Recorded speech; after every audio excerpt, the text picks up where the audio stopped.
don't think pity is helpful for the average person, but it's the default thing that people give when they find out that someone is ill or having hard times.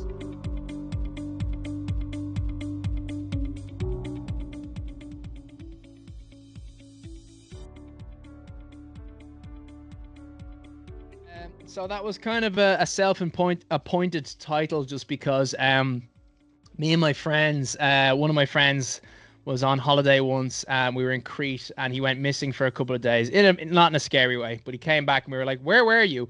And he was like, "Oh, I was off with the locals having a great time." And we asked him, like, what? Like, he's just that kind of guy where he doesn't let the truth get in the way of a good tale.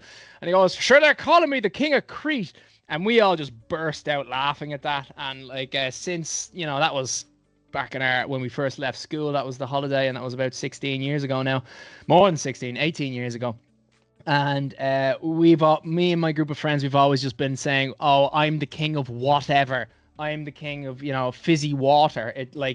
We've just added whatever X at the end to sort of make a joke of the situation. And then just when I was going through my cancer with my friends, I just said it, lads, don't worry about me. I'm the King of Chemo.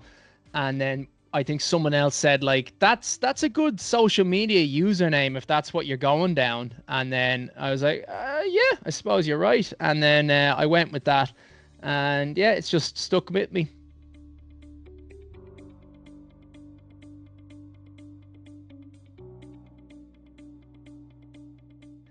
I wouldn't say my cancer diagnosis shaped my outlook on life. I think it was more about how it gave me the opportunity for something that has just given me so much of a purpose. So in many ways, it's not necessarily my feeling of that I have cancer. It's that it opened a door where I just saw something that was meaningful and difficult. And that's just it is a blessing in itself. So like, you'll often see me saying on videos where it's like, "I love cancer," stuff like that. And there's an element of truth with that, where it presented me with something that is I've been trying to search for my entire life, and that is a meaningful purpose that so few people in the world, they'll go their entire life without finding, something that isn't like provides a person such a drive. And like, I never ever had that. And then even now, like, I still have imposter syndrome, where like people would describe me as someone who's like extremely hardworking, and it's like, you have not seen the first 3 decades of my life. I was not hardworking whatsoever.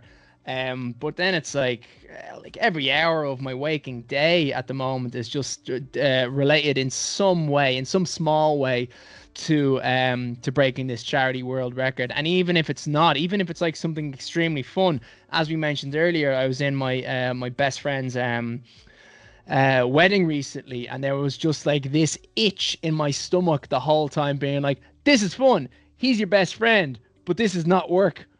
Like, stop wasting your time." And it's like, it's his wedding. It's his wedding. This is not a waste of time. This is fun. You're with your friends. So yeah, I've never had that drive before, and it's a wonderful feeling to have.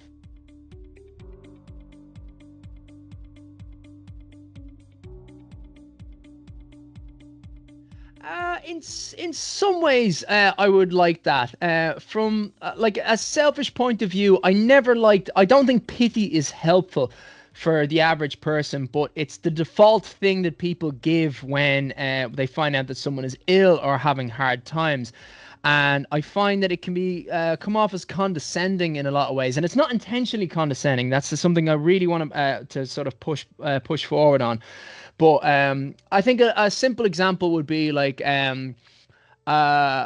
giving a homeless person alcohol. And I think a lot of people kind of, they're like, I don't want to contribute to their bad habit. And I can understand their perspective, but I always go the opposite way, where it's like, no, they're having a really bad time, and I'm going to treat them like they are an adult, not that they are like, an old person in a nursing home that are unable to look after themselves. And is it good for them? Absolutely not. But every time I give say offer to a homeless person, where it's like, I'm going into the shop, would you like something from the shop? And they say, like, they never ask for it. But often I'll offer them like, here, do you want a beer or anything like that? And their face just lights up, and it's because they're being treated like a human being, and I'm not giving them pity. I'm just giving them something that is desirable to them. And I think that is something that is really important when it comes to sort of the horrible stuff that hits us in life. There's a big difference in showing support and then sort of showing a tear that doesn't do anything. And again, that's for a small amount. That's for some people in the world. That's what that's for. Some people need those tears. Some people benefit from really seeing the emotional effect that their life having a problem is having on someone else. But it's not everyone.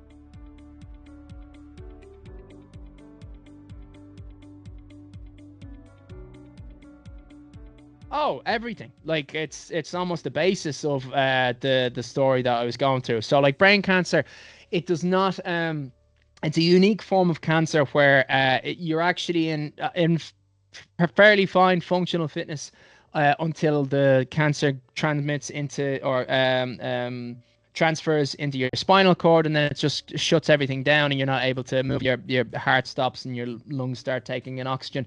So you're actually fit and able to do things up to a certain point, and then it drops down quite quickly. And so with that, I knew that the stereotype of cancer is very much more kind of like you're gaunt and you're unable to move well, and that's often association with how much chemotherapy blasts somebody. But again, because your brain is your most vital and delicate organ, and the most difficult to actually scan and to do tests on, because the skull is there to protect things. It means that the chemotherapy that they hit at you is very light. So I kind of knew that the story of a cancer patient doing marathons and doing physical things was going to drop a few jaws, and people would be like, what? He's a chemotherapy, he's in chemotherapy and he's running to his chemotherapy like a hospital. That's insane. This guy is insane. When it's actually not. It's actually fairly normal, but it's just not that many people know about the differences between brain cancer and other forms of cancer. So I knew that I could kind of this makes me sound a bit arrogant, but kind of play off of the lack of knowledge that everybody has about cancer.